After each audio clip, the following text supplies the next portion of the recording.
और 7 इयर्स की जो ये मेंटेनेंस पॉलिसी है, इसकी सबसे अच्छी बात ये है कि हर एक सड़क को 2 बार कालीकरण करना है। 2025 के लिए देखिए तो लगभग 1000 पुलों का निर्माण करना नहीं होती। आप किसी के लिए स्पेसिफिक होंगे, दीजिएगा, लिख करके बताइएगा, कार्रवाई काहे नहीं होगी। आप अभी तक 72 इंजीनियर पर कार्रवाई हो चुकी है, कम से कम 100 से ऊपर कॉन्ट्रैक्टर पर कार्रवाई हो चुकी है। ऐसे आप कहिएगा बैठकर प्रेस कॉन्फ्रेंस में कार्रवाई नहीं होती है, इट मीन नहीं, गलत बात है। तरीका ठीक नो, ये तरीका ठीक नहीं है, सॉरी।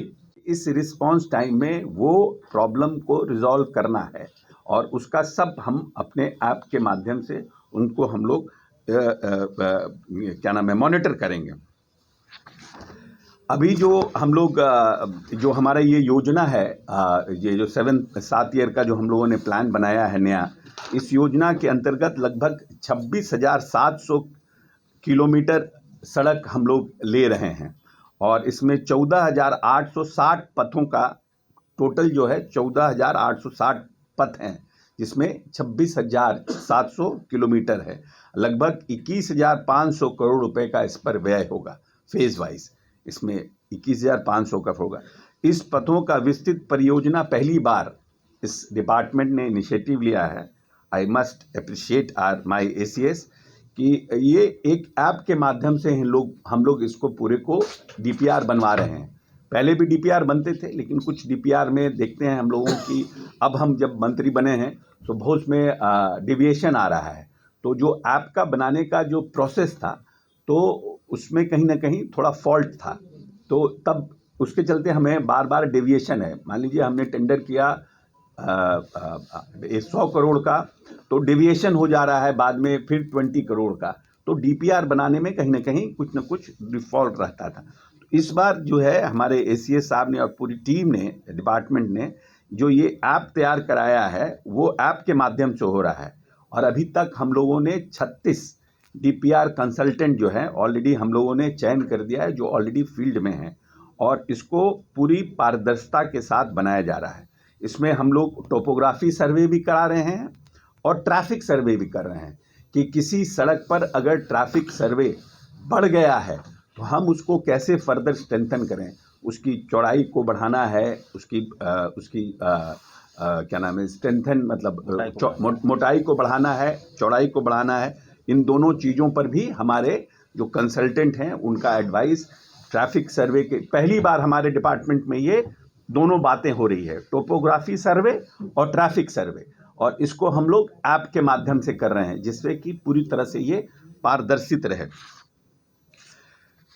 अभी कुल लगभग 4,300 किलोमीटर हमारी लंबाई की लगभग 7,000 किलोमीटर सड़क का हम लोग का ऑलरेडी डीपीआर बन करके तैयार हो गया है और ये अभी हम लोगों का स्वीकृति की प्रक्रिया में, हमको लगता है अनदर वीक 10 डेज में हम लोग कैबिनेट जाना शुरू कर देंगे इन डीपीआर को सैंक्शन कराने के लिए।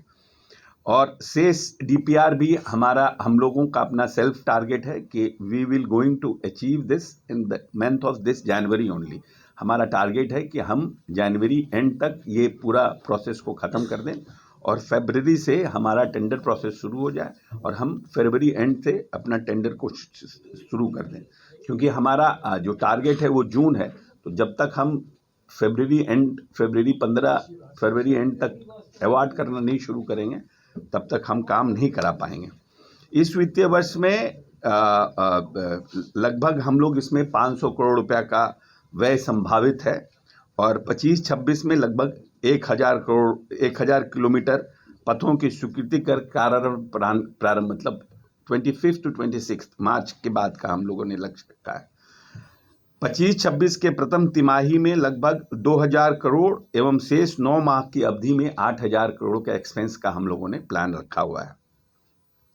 वित्तीय वर्ष 26-27 में लगभग 12,000 किलोमीटर पथों की स्वीकृति प्रदान करने का हम लोगों ने लक्ष्य रखा है, जो आगे के वर्षों में सतत पंचवर्षीय योजना से जो हमारा डिफ़ॉल्ट निकलेगी बाहर, तो उसको फिर हम लोग नेक्स्ट ईयर अपना उसको हम लोग प्लान बनाएंगे। दूसरी एक बड़ी योजना हम लोगों के यहाँ, अभी 3 बड़ी योजना है। पहली योजना है जो हमारा मेंटेनेंस का है, 7 ईयर हम लोगों ने जो मेंटेनेंस प्लान लाया है वो, और दूसरी बड़ी योजना है जो हमारे पहले माननीय नेता ने 250 बसावटों को टारगेट किया था, जो बसावट हमारे संपर्क से नहीं थे, जो बारहमाही सड़कें हमारे संपर्कों में नहीं थी, उनको टारगेट किया था। अब सरकार ने टारगेट किया है 100 हैबिटेशन, जहां 100 से ऊपर हैबिटेशन है, उन सबको हम लोगों ने टारगेट किया है। अभी लगभग जो हम लोगों ने ऐप के माध्यम से सर्वेक्षण कराया गया था, उसमें कुल 7,209 बसावटें थी, जिसमें 8,283 किलोमीटर का चयन किया गया था। माननीय जनप्रतिनिधि एवं जिला प्रशासन के माध्यम से लगातार प्राप्त हो रहे आवेदन के आलोक में छूटे बसावटों को ऐप के माध्यम से सर्वेक्षण किया गया है और MIS पर अंकित पतों का पुनः सर्वेक्षण कराया गया, जिसके आधार पर 13,815 बसावट कुल 16,654 किलोमीटर अनजुड़े पाए गए हैं, जिसके लिए हम लोग इस वित्तीय वर्ष में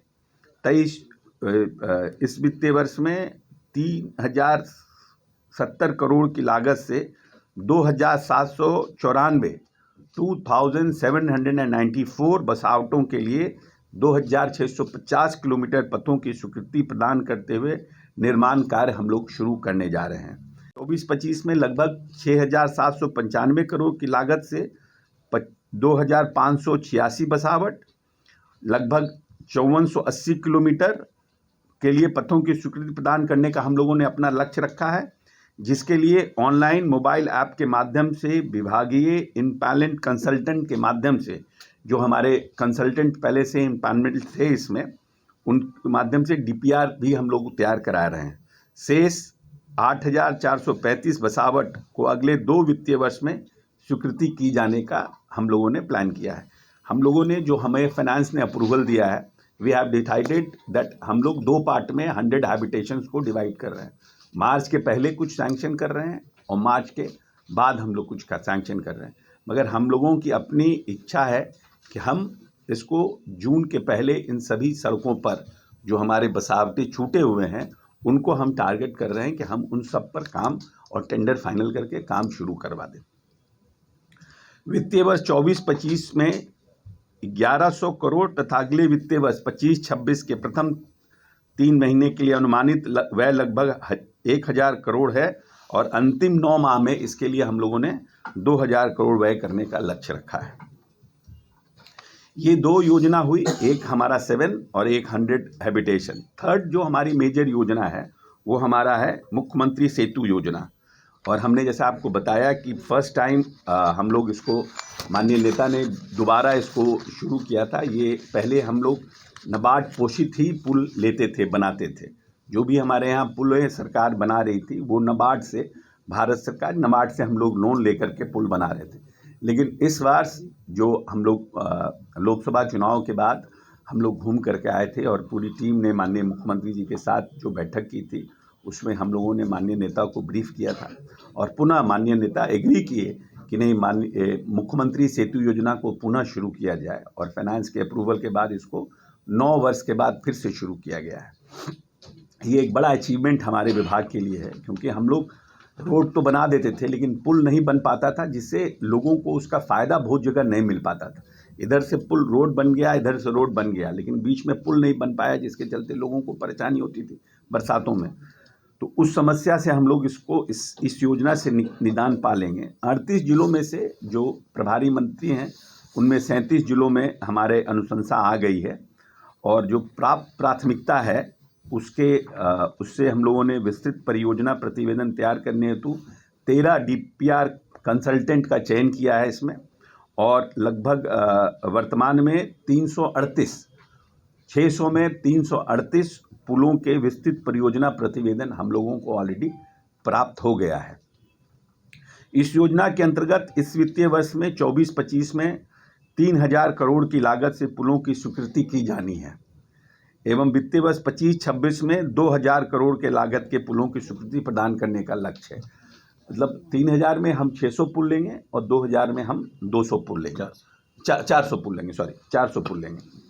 वित्तीय वर्ष 24-25 में 100 करोड़ रुपए और वित्तीय वर्ष 25-26 में 2,000 करोड़ रुपए एवं वित्तीय वर्ष 26-27 में 900 करोड़ रुपए का लक्ष्य है। बाइफरकेट करके जो हम लोगों ने लक्ष्य बनाया है वो ये है। हमारा विभाग 17 में नेशनल अवार्ड मिला है ग्रामीण कार्य विभाग को, 17-18 में बसावटों को संपर्कता देने में हम लोगों को फर्स्ट और सेकंड अवार्ड मिला है। और 18-19 में जो हम लोगों ने न्यू इनिशिएटिव्स लिए, अभिनव तकनीक लिए पूरे देश में, हम लोगों को उसके लिए भी अवार्ड मिला है। तो ये एक बड़ा चैलेंज है इस वित्तीय वर्ष में भी, जो हम लोगों को माननीय नेता ने दिया है ग्रामीण कार्य विभाग को। एक बड़ा चैलेंज है। ये 3 schemes, 7 years maintenance plan, 100 habitations का कवरेज, क्योंकि बड़ा कवरेज है, और लगभग इस वित्तीय वर्ष से लेकर के अगर पूरे इस ईयर 25 के लिए देखिए तो लगभग 1000 पुलों का निर्माण करना। तो हम उम्मीद करते हैं कि महादेव की कृपा हमारे विभाग के ऊपर रहेगी। जैसे 16-17, 17-18, 18-19 में हम लोगों ने भारत सरकार से अच्छे लक्ष्य को प्राप्त करने के लिए पुरस्कार प्राप्त किया है। इस बार भी हम लोगों को कुछ न कुछ अच्छा अचीवमेंट प्राप्त होगा। इसी उम्मीद के साथ आप सब लोगों को नए वर्ष की शुभकामना और बहुत बहुत धन्यवाद।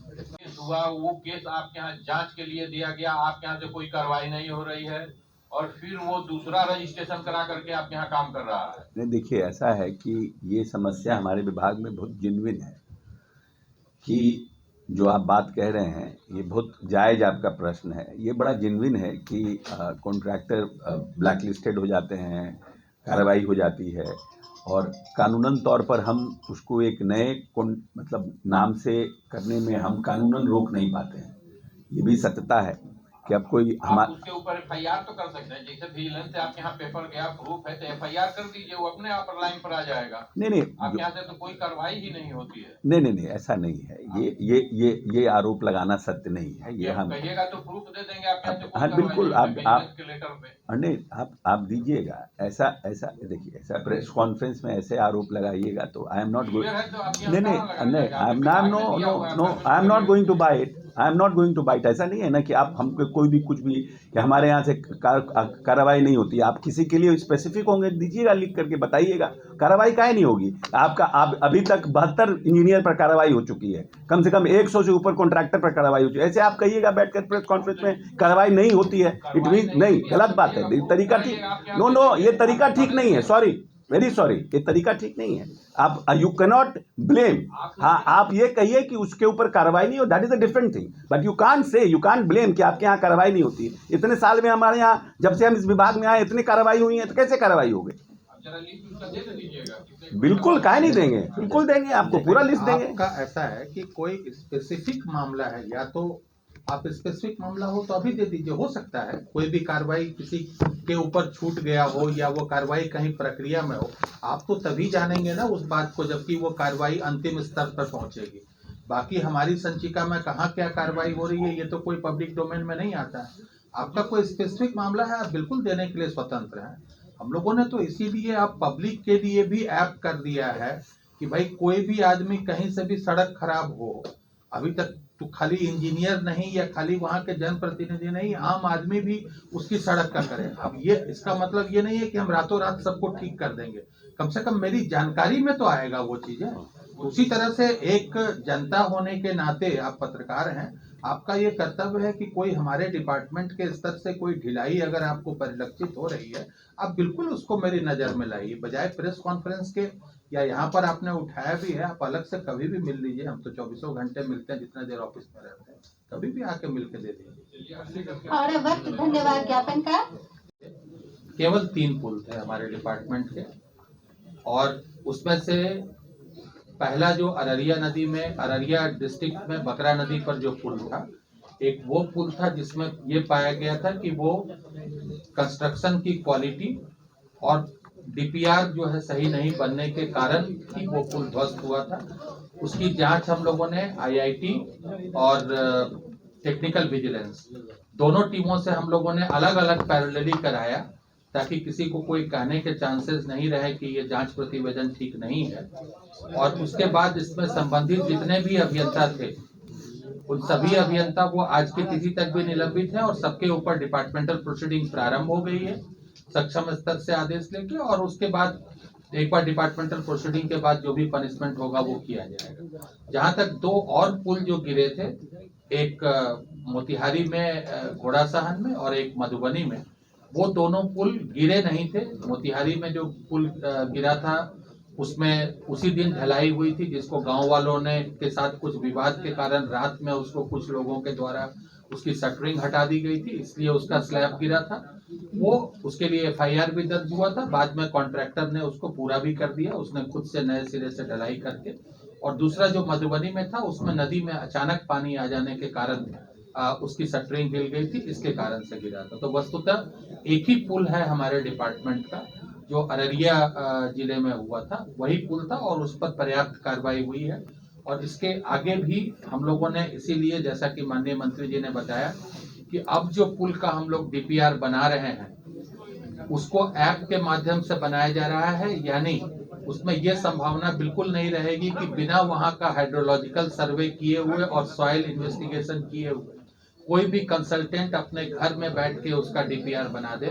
और हम लोग हर हफ्ते कंसल्टेंट्स की मीटिंग करते हैं, उनको बिल्कुल ये क्लियर कर दिया गया है कि जहां कहीं भी नया पुल बनेगा उसके अप स्ट्रीम और डाउन स्ट्रीम में जहां कहीं भी एग्जिस्टिंग पुल है, खासतौर पे रेलवे के जो पुल है, क्योंकि वो सबसे मजबूत होते हैं रेलवे के पुल, उन पुलों को देख के और उनका जो फाउंडेशन है उस फाउंडेशन को ध्यान में रखते हुए नए पुलों का फाउंडेशन प्रस्तावित किया जाए।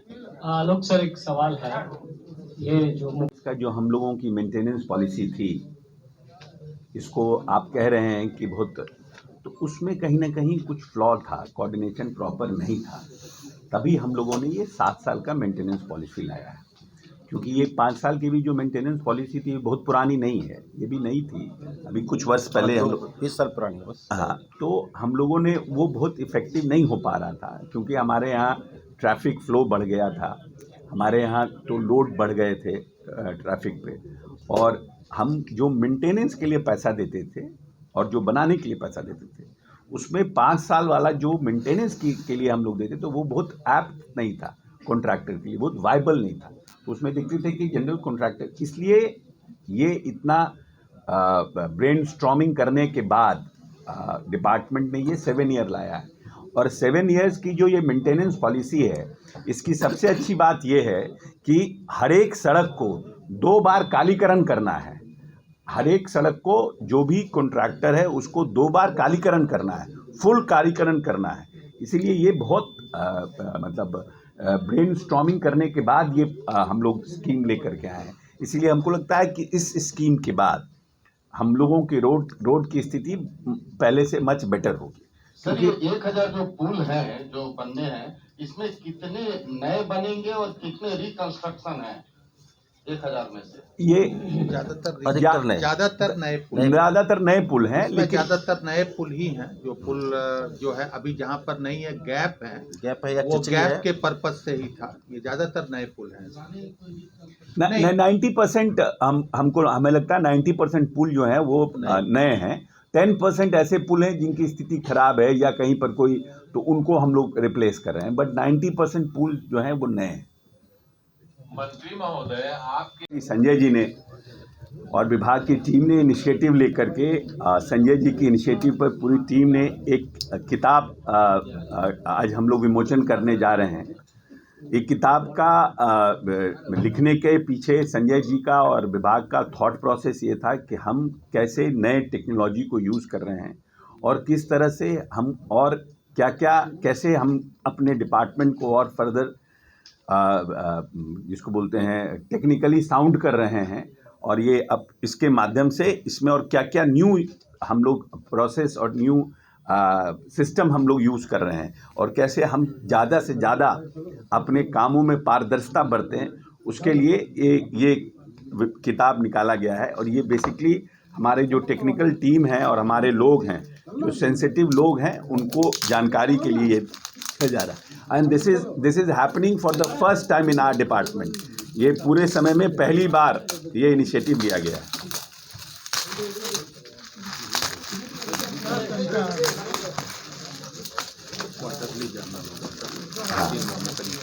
हर क्वार्टरली होगा, हर 3 महीने पे ये जर्नल का हमारे संजय जी इसको करेंगे, मेहनत करके निकालेंगे।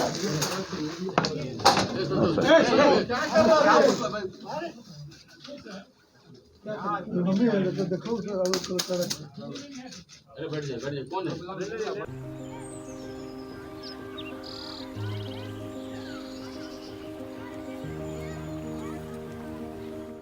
एक बात बतावा, तू हमेशा बड़े बाजार से होकर घर काहे जात बार? पगडंडी से जल्दी पहुंच जाई। अब का करी, मन बहलावे खातिर जाइला, सामान खरीदे हैसियत ना बा, उ देख के मन के समझा लेता नी। बात ता सही कहता। कभी कभी सोचे तानी पैसा रही ता राहुल खातिर टिफिन, ओकरा पापा खातिर जूता और गुड़िया खातिर रंग सब ले लेही। अब फिकर मत कर। सुनल माई बहन मान योजना के बारे में का हो? तेजस्वी जी वादा कइले बारन कि अब की बार नई सरकार बनते ही हमके हर महीने 2500 रुपए मिली। अब दिन बदल जाई। अरे वाह, मतलब सच में दिन बदल जाई। माई बहन योजना, महिलाओं की समृद्धि, बिहार की प्रगति। पैनोरमा ग्रुप, जो सोचता है वो करता है। ये लो मुंह मीठा करो, आज मैंने अपना जॉब छोड़ दिया, अब हम पूर्णिया वापस जाएंगे। जॉब छोड़ दिया है? मतलब ये घर कैसे चलेगा, हम करेंगे क्या और माँ बाबूजी क्या बोलेंगे? इसलिए मैं एक और मिठाई का डब्बा लाया, अपने बिजनेस के लिए लोन अप्रूव हो गया। अरे लोन अप्रूव हो गया वो तो ठीक है, लेकिन पूर्णिया में हम रहेंगे कहाँ? अपना घर भी तो नहीं है वहाँ। इसलिए तो एक और मिठाई का डब्बा अलग से लाया हूँ। हमने पूर्णिया में घर ले लिया है, पूर्णिया के ई होम्स पैनोरमा में। पूर्णिया में पैनोरमा ग्रुप लेकर आए हैं ई होम्स पैनोरमा। बड़ा घर, आलीशान जिंदगी और अत्याधुनिक सुविधाओं के संग। अरे अरे, अब क्यों मुंह मीठा करवा रही हो? क्योंकि हम घर वापसी जो कर रहे हैं। घर वापसी की खुशी पूर्णिया में ई होम्स पैनोरमा के संग। ई homes panorama, luxurious lifestyle redefined.